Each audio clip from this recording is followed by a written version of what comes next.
Namaste. Welcome to the Everyday Thought from the Speaker's Yoga Diary, Volume 2, Day 83.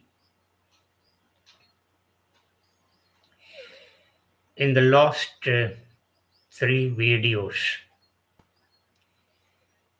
we have discussed what is being spiritual,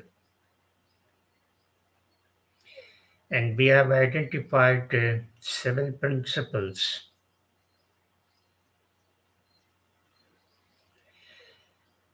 And the present video is a continuation of the discussion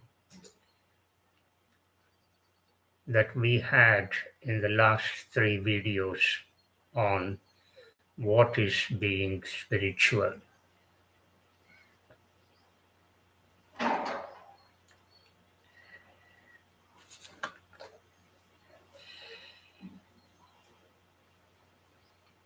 In the previous video, that is video number 81, the speaker has distinguished two kinds of self, the lower self and the higher self.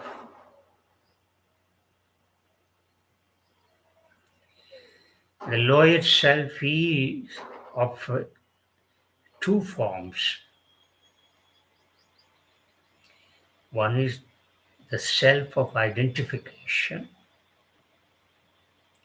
and the other one is selfishness. The first form of lower self, that is self of identification, needs no further explanation because the speaker has already explained it in detail. That we need the self to survive in this world. We need the self as a means of identification. Without it, our living becomes difficult in this physical world. So, for the physical transactions, to carry on the physical transaction in this physical world, we need the self, and that self, the speaker has already identified as the self of identification. And the second form is selfishness. These two forms constitute lower self. Now, the second form is selfishness, and this is causing us more trouble. It has become more problematic. Therefore, we need to deal with this self, this selfishness, that we are developing that form of selfishness. We are becoming more and more selfish, more and more self centric.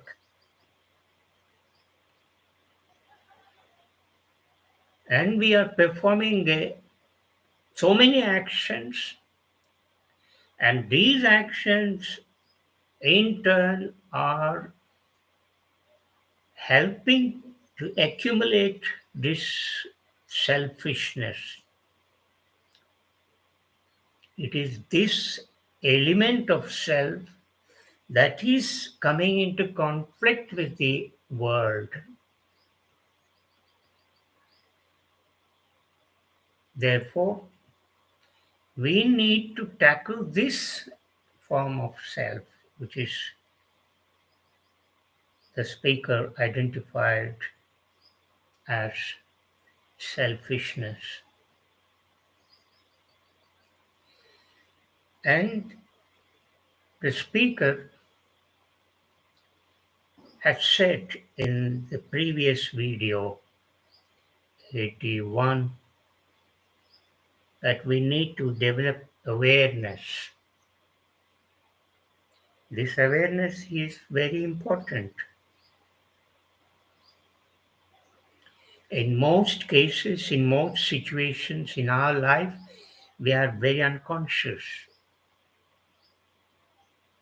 We are not aware of our own body, our own mind, that is, what is going on inside our mind. We are not aware of our own surroundings.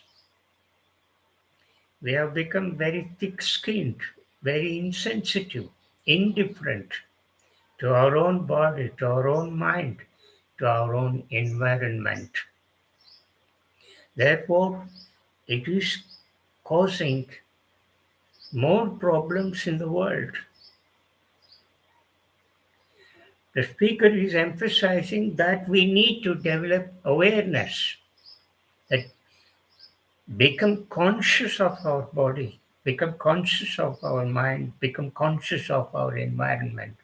These three aspects of awareness are important. The speaker will repeat: awareness is of three kinds: awareness of the body, awareness of the mind, and awareness of the surroundings.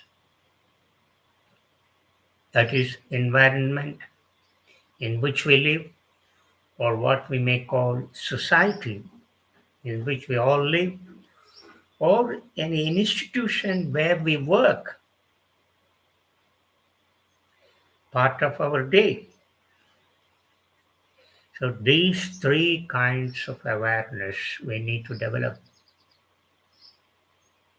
Ask yourself, are you aware of your body? Are you aware of your mind? Are you aware of the society? Are you aware of the environment, your own surroundings? The answer would be invariably no.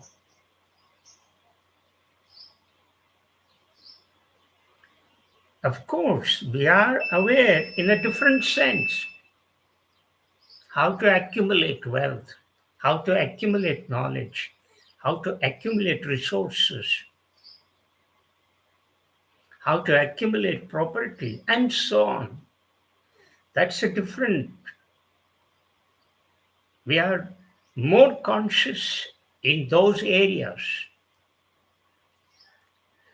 Those things will add to the development of the physical growth. So we may grow physically. We may go physically strong in the sense that we may become strong in wealth, strong in knowledge, strong in accumulating the resources.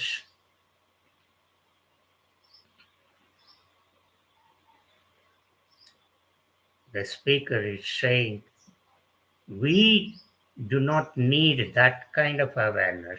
That kind of awareness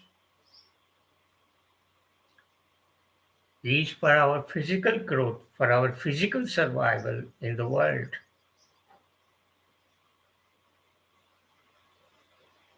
But the speaker is saying that we need to develop awareness of the body, awareness of the mind, and awareness of the society.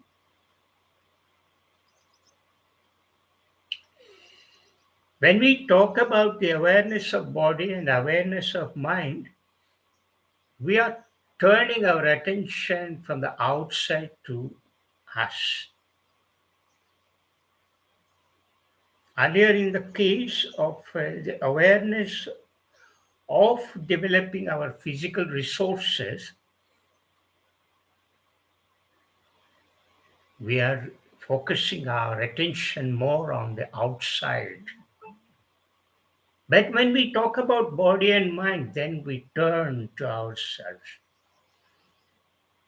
The speaker is saying, turn your attention, turn your awareness from outside to this body and mind. Because this body is important. Without this form, without this body, we cannot live in this world.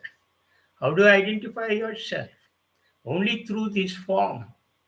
And this physical form is essential. Are you taking of your body? Are you taking care of your body? Are you paying enough attention to your body? Have you ever listened to the needs of your body? Have you paid any serious attention on this body?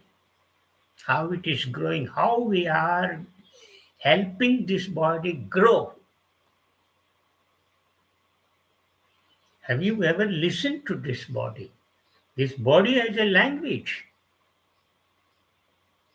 Don't think that which we speak, that is a medium, a code that we use, that is language.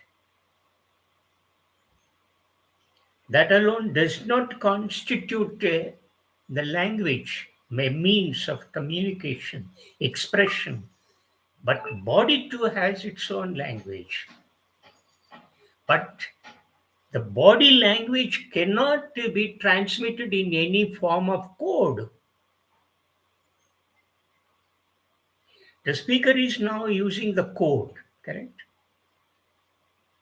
But body has a language, but it doesn't have any standard code. It differs. It differs from one human body to another human body. The language of this body is different from the language of the body that you have. The constitution, the form differs from one human being to another.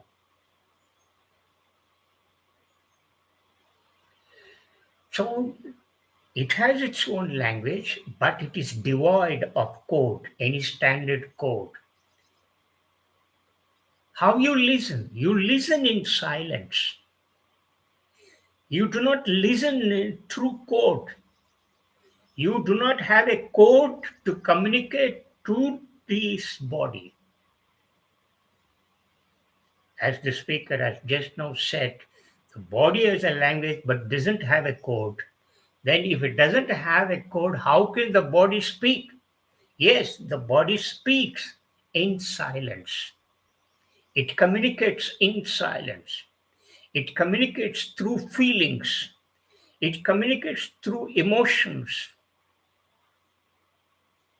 It communicates through sensations and feelings, emotions, sensations do not have any standard code. All that you need is to listen. Listen to those emotions, listen to those feelings, listen to those sensations in silence. You can only do that in silence, not in any language. You cannot speak to this body through a code by using a standard code. Because the speaker has just now said that the body has a language, but it is devoid of code, any standard code. Therefore, how will you listen to this body? You can listen to the body only in silence. So, silence has that power. When you are alone, when you are left to yourself, what is with you?